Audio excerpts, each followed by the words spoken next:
Hello students. आज हम यहाँ पर देखेंगे मध्य प्रदेश 2019 के एमपीपीएससी मेंस सेकंड पेपर का सेकंड पार्ट। यहाँ पे हम 3 मार्कर जो क्वेश्चंस हैं उनको सॉल्व करेंगे। जैसा कि पहले हम फर्स्ट पेपर को कंप्लीट कर चुके हैं, इसी तरह से एक एक सेगमेंट को जो 3 मार्कर क्वेश्चंस हैं उनको हम सॉल्व कर रहे हैं, ताकि आपको आगे आने वाले मेंस एग्जामिनेशंस में भी काफ़ी हेल्प मिले। सबसे पहले हम यहाँ पे क्वेश्चंस देख लेते हैं। फर्स्ट क्वेश्चन था संपोषित विकास क्या है। सेकंड क्वेश्चन, बाल मृत्यु दर को प्रभावित करने वाले 2 प्रमुख कारकों का उल्लेख करें। तीसरा क्वेश्चन, प्रशासन में पार्श्व प्रवेश का क्या अर्थ है। फोर्थ क्वेश्चन, कुशल मानव संसाधन की उपलब्धता और विदेशी निवेश का क्या संबंध है। पांचवा, संघ लोक सेवा आयोग द्वारा संचालित होने वाली किन्हीं 2 परीक्षाओं का उल्लेख करें। छठवां, विस्थापन और पुनः स्थापन की अवधारणा की विवेचना करें। नेक्स्ट, सेवेंथ, गैर सरकारी संगठन की अवधारणा की विवेचना कीजिए। एट्थ क्वेश्चन था, बाल दुर्व्यवहार से आप क्या समझते हैं। नाइन्थ क्वेश्चन है, महिलाओं के विरुद्ध घरेलू हिंसा को कैसे परिभाषित किया गया है। 10th क्वेश्चन है, भारत में मानवाधिकारों को कायम रखने वाली एजेंसीज का उल्लेख करें। 11th क्वेश्चन है, भूमंडलीकरण को बढ़ावा देने वाले 3 प्रमुख कारकों का उल्लेख करें। 12th है, प्रजननता फर्टिलिटी से क्या अभिप्राय है। 13th है, कर्मचारी भविष्य निधि क्या है। 14th है, सार्वभौमिक प्रारंभिक शिक्षा की क्या योजना है। सार्वभौमिक प्रारंभिक शिक्षा की योजना क्या है। Okay, that's right, universal primary education, ये एसएसए सर्व शिक्षा अभियान से संबंधित प्रश्न था। और 15th, भारतीय कृषि अनुसंधान परिषद की क्या कार्य है। अब इनके हम आंसर्स देखते हैं। जैसा कि सबसे पहला क्वेश्चन था, संपोषित विकास यानी सस्टेनेबल डेवलपमेंट क्या है। हमें पता है सस्टेनेबल डेवलपमेंट या सतत विकास, संपोषित विकास से तात्पर्य ऐसे विकास से है जो वर्तमान पीढ़ी की आवश्यकताओं की पूर्ति के साथ साथ भावी पीढ़ी यानी आने वाली जो जनरेशन है उनकी आवश्यकताओं की पूर्ति भी सुनिश्चित करता है। ओके, फॉर एग्जाम्पल, अब यहाँ तो हमें 20 से 30 शब्द में ही रखना था, लेकिन आपको पता है कि ये क्वेश्चन 15 मार्कर्स के लिए भी अच्छे खासे पूछे जाते हैं, काफ़ी इंपॉर्टेंट टर्म होता है। और जब ज़्यादा क्वेश्चंस में पूछा जाए तो हम वहाँ पे कोयले या फिर किसी भी फॉसिल फ्यूल का या फॉसिल जो रिसोर्सेस हैं, जीवाश्म संसाधन है, उनका उदाहरण दे सकते हैं, है ना, कि हम इस तरह से ऊर्जा संसाधनों का उपयोग करें कि वर्तमान की आवश्यकताओं की तो पूर्ति हो ही, साथ ही साथ भविष्य की जो पीढ़ियाँ हैं वो भी उनका समुचित दोहन कर सके। ओके, नाउ सेकेंड क्वेश्चन था, बाल मृत्यु दर को प्रभावित करने वाले 2 कारक लिखने थे। 3 मार्क का क्वेश्चन था, 2 कारक लिखने हैं महत्वपूर्ण। और बाल मृत्यु दर यानी IMR की यहाँ पे बात हो रही है, इन्फेंट मोर्टिलिटी रेट की बात हो रही है, जो एक गंभीर समस्या है वर्तमान में। यहाँ पर 2 प्रमुख कारों में जो कारक हैं उनमें से एक महिला साक्षरता दर यानी लिटरेसी का कम होना, ये भी कहा जा सकता है। दूसरा है जन्म के समय बच्चे का कम वजन होना, जो कि IMR के लिए रिस्पॉन्सिबल है। इसके अलावा कुपोषण और समुचित स्वच्छ और स्वस्थ वातावरण का न मिलना इत्यादि बहुत सारे कारण होते हैं जो IMR को बड़े पैमाने पर प्रभावित करते हैं। नाउ नेक्स्ट है क्वेश्चन नंबर 3, प्रशासन में पार्श्व प्रवेश यानी लैटरल एंट्री क्या है। अब जब यहाँ पे पार्श्व प्रवेश की लेटरल एंट्री की बात हो रही है, ये हालिया बिल्कुल न्यू कॉन्सेप्ट है हमारे लिए, काफ़ी चर्चा का विषय है करंट अफेयर में। पार्श्व प्रवेश का अर्थ है जब निजी क्षेत्र के कर्मियों को सरकार के किसी प्रशासनिक पद के लिए चुना जाता है, परंतु यह चयन नौकरशाही व्यवस्था के अंतर्गत नहीं होता। फॉर एग्जाम्पल, हम जानते हैं कि हमें यदि सचिव, उप सचिव या लोक सेवक जो स्टेट PCS हैं, UPSC है, उनके थ्रू हम क्या करते हैं, प्रशासनिक अधिकारी बनते हैं। इन्हीं प्रशासनिक अधिकारियों में कुछ ऐसे लोगों को अब एंट्री दी जाएगी जो कि इससे एंट्रेंस की पूरी प्रोसीजर से नहीं गुजरते, लेकिन उनमें विशेष योग्यता होती है, वे अपनी फील्ड की स्पेशलिस्ट होते हैं और उनके पास अच्छा खासा इनोवेटिव और एक इनोवेटिव उनके पास सोच होती है, उनके पास काफ़ी वर्क एक्सपीरियंस होता है, स्पेशलाइज्ड टेक्निकल फील्ड के होते हैं वो, यानी किसी अच्छे जो प्लानिंग होगी उसमें अपना कंट्रीब्यूशन कर सकते हैं। तो ऐसे लोगों को अ, इस नौकरशाही का हिस्सा बनाना ही क्या है, लेटरल एंट्री यानी पार्श्व प्रवेश है। Now next question, question number 4 क्या है हमारा, कुशल मानव संसाधन की उपलब्धता और विदेशी निवेश का क्या संबंध है।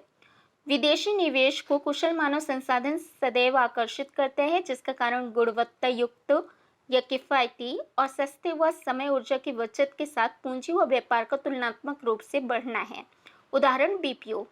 इन सिंपल टर्म्स आपको पता है कि कोई भी स्किल्ड जो मैन फोर्स होगा, यहाँ पर स्किल्ड हमारे पास मैन पावर होगा, वो क्या करेगा, वो कहीं ना कहीं एक आम इंसान के कंपेयर में ज़्यादा प्रोडक्टिविटी को प्रमोट करेगा। और जब ज़्यादा प्रोडक्टिविटी होगी तो एफडीआई भी उसकी तरफ अट्रैक्ट होगा, ज़्यादा पूंजी, ज़्यादा अच्छा कुशल श्रम, यानी ज़्यादा अच्छा वहाँ पे कैपिटल फॉर्मिंग और अच्छी GDP growth.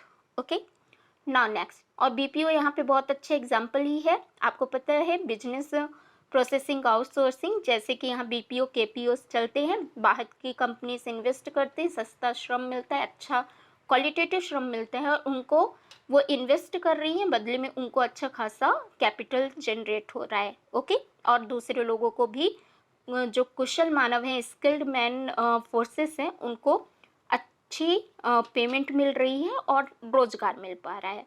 Okay, now question number 5, संघ लोक सेवा आयोग द्वारा संचालित होने वाली किन्हीं दो परीक्षाओं को उल्लेख करें। तो संघ लोक सेवा आयोग यूपीएससी एक तो सिविल सर्विसेज एग्जाम कंडक्ट कराती ही है, बहुत सारे एग्जाम्स होते हैं, सीएपीएफ होता है, आपको पता है एनडीए एग्जामिनेशंस होते हैं, तो आपको कोई दो लिखना था इसमें से, जैसे एक है कोई भी लिखा जा सकता है, एक है भारतीय आर्थिक सेवा भारतीय सांख्यिकी सेवा परीक्षा, दूसरा है राष्ट्रीय रक्षा अकादमी तथा नौसेना अकादमी परीक्षा जो डिफेंस रिलेटेड होता है, फिर इसके बाद सीडीएस होते ही है, संयुक्त रक्षा अकादमी परीक्षा होती है, और बहुत सारे एग्जामिनेशन से हमें दो लिखने थे। नाउ क्वेश्चन नंबर 6 है, विस्थापन और पुनः स्थापन की अवधारणा की विवेचना कीजिए। Concept of displacement and rehabilitation. यहाँ पर हम इसे इस तरह से एक्सप्लेन कर सकते हैं, विकास परियोजनाओं के दौरान विस्थापितों के पुनर्वास हेतु ऐसी नीति को तैयार किया गया है जो कि पूर्ण रूप से क्षतिपूर्ति, विधिक सहायता, रोजगार, आवास या अन्य मूलभूत सुविधाएं को उपलब्ध कराती है, और जो भी यहाँ पे विस्थापित होते हैं उनको इस तरह से पुनर्वास किया जाता है कि वो जो वातावरण था जहाँ से वो विस्थापित हुए हैं वहाँ से कटाव महसूस न करें। ओके, तो ये कॉन्सेप्ट होता है डिस्प्लेसमेंट और रिहैबिलिटेशन का, जिसमें किसी भी व्यक्ति को पूरी तरह से उस कोशिश की जाती है कि पूर्व वातावरण और जितनी भी उसकी बेसिक फैसिलिटीज़ हैं वो सभी चीज़ें यथावत उसको उपलब्ध कराई जाएं।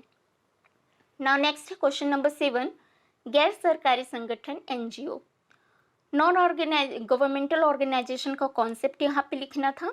तो ऐसे संगठन जो सामूहिक रूप से बिना किसी लाभ की भावना के गठित कोई भी ऐसे संस्था होते हैं जो कि लोकतांत्रिक आधार पर पारदर्शिता के साथ बिना किसी भेदभाव के जनहित का कार्य करती हैं, और शासन के जो कार्यभार होता है, जो वेलफेयर स्कीम्स होती हैं, सोसाइटी के डेवलपमेंट के लिए जो भी अप्रोच होती हैं, उन सभी से रिलेटेड वर्क करता है एनजीओ। ओके, ये एक शॉर्ट में मैंने यहाँ पे कुछ पॉइंट्स के थ्रू आंसर्स तक पहुँचने की कोशिश की है, इसे आप अपनी तरफ से बहुत अच्छा वेल फ्रेम आंसर में कन्वर्ट कर सकते हैं। नाउ क्वेश्चन नंबर 8 था, बाल दुर्व्यवहार से आप क्या समझते हैं।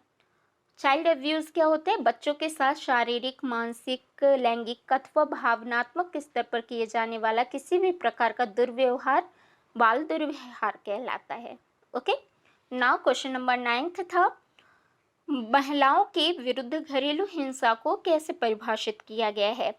महिलाओं के विरुद्ध घरेलू हिंसा से तात्पर्य किसी भी तरह के गाली गलौज, मारपीट, शारीरिक उत्पीड़न, दहेज आदि की मांग, अर्थात किसी भी तरह के भावनात्मक, शारीरिक, लैंगिक या आर्थिक हिंसा से है।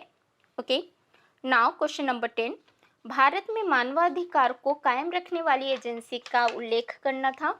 तो यहाँ पर भारत में मानवाधिकार को कायम रखने वाली एजेंसी है राष्ट्रीय मानवाधिकार आयोग। अगला क्वेश्चन है क्वेश्चन नंबर 11, भूमंडलीकरण को बढ़ावा देने वाले 3 प्रमुख कारकों का उल्लेख कीजिए। ग्लोबलाइजेशन को यहाँ 3 प्रमुख कारक आप डायरेक्ट एग्जाम्पल या नाम लिख सकते हैं। मैंने कैसे, जैसे फर्स्ट है यहाँ पे आर्थिक कारक जैसे निवेश हो गया या व्यापार हो गया। दूसरा सांस्कृतिक कारक जैसे कि कल्चर में आपका योग हो गया जो अब वर्ल्ड वाइड फेमस हो रहा है। त्योहार हो गए, हमारा खान पान हो गया, पहनावा हो गया, जैसे अमेरिका की जो जीन्स थी ब्लू जीन्स 1992 और 3 के टाइम पर वो ग्लोबलाइज हो रही थी, इंडिया साइड आया और बाकी जगह पे। थर्ड है वैज्ञानिक कारक जो कि काफ़ी महत्वपूर्ण कारक होते हैं ग्लोबलाइजेशन के लिए। वर्तमान तौर पे हम तकनीकी और ज्ञान का आदान प्रदान कर रहे हैं विभिन्न देशों से। तो ये सभी कारक जो हैं वो भूमंडलीकरण को बढ़ावा देने के प्रमुख कारक हैं। क्वेश्चन नंबर 12 है, प्रजननता यानी फर्टिलिटी से क्या अभिप्राय है? इसका आंसर है वह क्रिया जिसके द्वारा जीव अपने समान नए जीव को जन्म देता है तथा प्रजाति की निरंतरता को बनाए रखता है, वह प्रजनन कहलाता है। Okay, now